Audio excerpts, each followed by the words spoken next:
कठिनाई में एक संभावना छिपी होती है और हर संभावना में एक चुनौती। बीमारियों की इस भीड़ में ब्रेन स्ट्रोक से उभरना एक यात्रा है जिसमें हर कदम आपके साहस की परीक्षा होती है।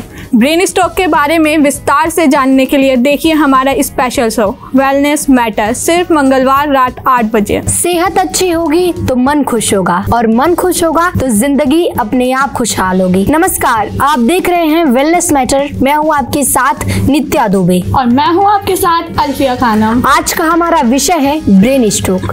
ब्रेन स्ट्रोक क्या होता है, इसे कैसे पहचाने?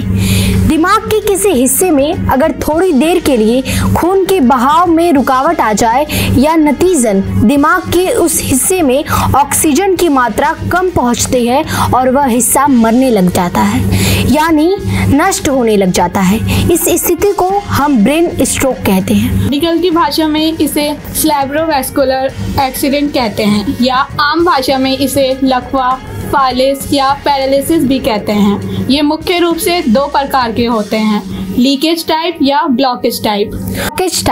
ब्लॉकेज टाइप यानी खून की नली में खून के थक्के यानी प्लॉट जम जाए, जिससे जो स्ट्रोक होता है उसे इस्केमिक स्ट्रोक कहते हैं। और लीकेज टाइप यानी खून की नली अचानक फट जाए, उसकी वजह से ब्रेन के अंदर हेमरेज हो जाए, यानी दिमाग में ब्लड जमा हो जाए, ब्रेन में दबाव बढ़ने लग जाए, तो इसे ब्रेन हेमरेज या हेमोरेजिक स्ट्रोक कहते हैं। अब आइए इसके लक्षण को समझते हैं, क्योंकि जितनी जल्दी हम स्ट्रोक के लक्षण की पहचान कर लें उतनी जल्दी इसका इलाज संभव है।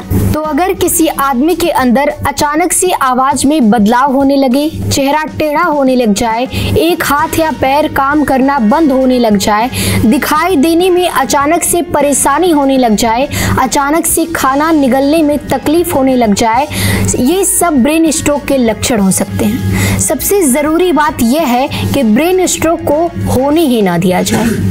ये समझना बहुत जरूरी है कि किसी भी व्यक्ति को ब्रेन स्ट्रोक होता ही क्यों है। हमारे देश में ब्रेन स्ट्रोक का सबसे आम कारण रक्तचाप यानी ब्लड प्रेशर का अनियमित रहना है। आप स्ट्रोक के रोकथाम के लिए क्या करें? 40 साल के बाद या जिसके परिवार में ब्लड प्रेशर की समस्या हो, उनका नियमित तौर पर अपना ब्लड प्रेशर चेक करते रहना चाहिए। अगर किसी को मधुमेह यानी शुगर की बीमारी हो, या किसी को हार्ट की समस्या हो, या कोरोनरी आर्टरी डिसीज हो, या किसी को खून में धक्का जमने की संभावना हो, या किसी को सिकल सेल या हीमोफीलिया हो, या किसी को परिवार में किसी को लकवा होने की हिस्ट्री रही हो, ऐसे लोगों को सहज रहने की आवश्यकता होती है। नियमित रूप से अपना चेकअप कराते रहने की जरूरत है, जिससे लकवा को होने से रोका जा सके। अब आइए जानते हैं इसका इलाज क्या है। अगर स्ट्रोक शुरू होने के 3.5 घंटे के अंदर सीटी स्कैन से कंफर्म हो जाए कि यह ब्लॉकेज टाइप है, ऐसे में खून के थक्के को गलाने वाली सुई, जिसे थ्रोम्बोलिसिस कहते हैं, वह दे दिया जाए तो खून का थक्का पूरी तरह से गल जाता है। इससे स्ट्रोक के लक्षण काफी हद तक खत्म हो जाते हैं। अगर किसी मरीज को स्ट्रोक के लक्षण आए तो उन्हें ऐसी जगह पर पहुंचना चाहिए जहां सिटी स्कैन की व्यवस्था हो और जहां न्यूरो फिजिशियन उपलब्ध हो। इसके अलावा अगर 3.5 घंटे से ज़्यादा समय बीत गया फिर भी लकवे की वजह से ब्रेन के अंदर दबाव बढ़ने लग जाता है, कभी कभी मरीज को बेहोशी होने लग जाती है या मिर्गी के दौरे भी पड़ने लग जाते हैं, तो उस कंडीशन में उस सब चीजों का उपचार किया जाता है। अगर कोई मरीज रास्ते में ही 3.5 घंटे बिता देता है, तो अगर किसी कारणवश डॉक्टर के पास देर से पहुंचता है, उस कंडीशन में उसका इलाज यह है कि अगर ये ब्लॉकेज टाइप है, अगर ये ब्लॉकेज टाइप का स्ट्रोक रहा हो, तब खून पतला करने की दवाई काफी लंबे समय तक दी जाती है, जिससे स्ट्रोक दोबारा होने के चांसेस कम हो जाते हैं। कुछ लोग में ट्रांजिएंट इस्केम अटैक होते हैं। इसमें लकवा के सारे लक्षण 1 घंटे में ही खत्म हो जाते हैं। ऐसे लोगों को भी सजग रहने की आवश्यकता है, इससे भविष्य में फिर लकवा होने या पड़ने की संभावना होती है।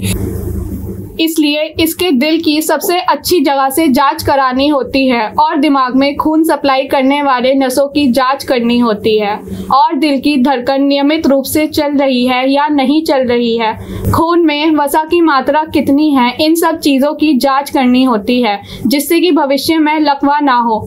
इस तरह इसकी रोकथाम की जाती है। अगर किसी आदमी को लकवा हो ही गया हो तो जरूरी नहीं है कि अस्पताल की इलाज के साथ ही उसके सारे लक्षण तुरंत ठीक हो जाएं।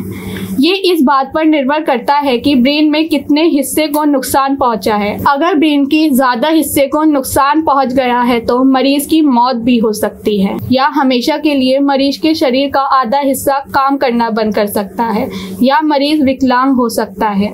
कुछ लोगों में अच्छी फिजियोथेरेपी और रिहैबिलिटेशन से विकलांगता को काफी हद तक कम किया जा सकता है।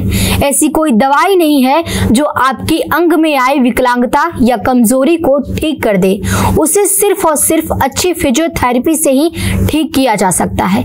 अक्सर वह लकवा की शुरुआती लक्षण आते ही झोला छाप नीम हकीम के चक्कर में पड़कर अपना कीमती समय बर्बाद कर देते हैं, क्योंकि लकवा की शुरुआत होते ही हर एक सेकंड को हम बर्बाद करते हैं। उस दौरान हमारे ब्रेन में हजारों न्यूरॉन्स मर रहे होते हैं। तो जितनी जल्दी हो सके ब्रेन स्ट्रोक स्पेशलिस्ट के पास पहुंच जाएं और उसका इलाज शुरू कर दें तो हम हजारों न्यूरॉन्स को मरने से बचा सकते हैं, क्योंकि हर बीतता हुआ घंटा हमारे ब्रेन को 10 साल बूढ़ा बना रहा हो। तो आप समझ सकते हैं जितनी देर से हम अस्पताल पहुंचेंगे उतनी हमारी रिकवरी के चांसेस कम रहेंगे। तो आज के लिए बस इतना ही। हेल्थ की प्रॉब्लम्स के बारे में और जानने के लिए देखते रहिए सिर्फ वेलनेस मैटर, मंगलवार रात 8 बजे। धन्यवाद। बस अभी 12th खत्म हुई थी और अब आधे से ज्यादा टाइम ये सोचकर निकाल देते हो कि which career to choose. Well in that case I got you covered. ये वीडियो एंड तक देखना, क्या पता I will just make up your mind. You must have thought of कोई बस ऐसा कोर्स मिल जाए जहाँ अनलिमिटेड जॉब ऑप्शन हो, क्योंकि मैं भी यही सोचती थी, जैसे कि journalist, news anchor, radio jockey, screen writer, video editor, event manager, graphic designer, सिनेमैट, photographer, director, public relation officer, entrepreneur. In fact इन सबसे भी ज्यादा जॉब ऑप्शंस चाहिए।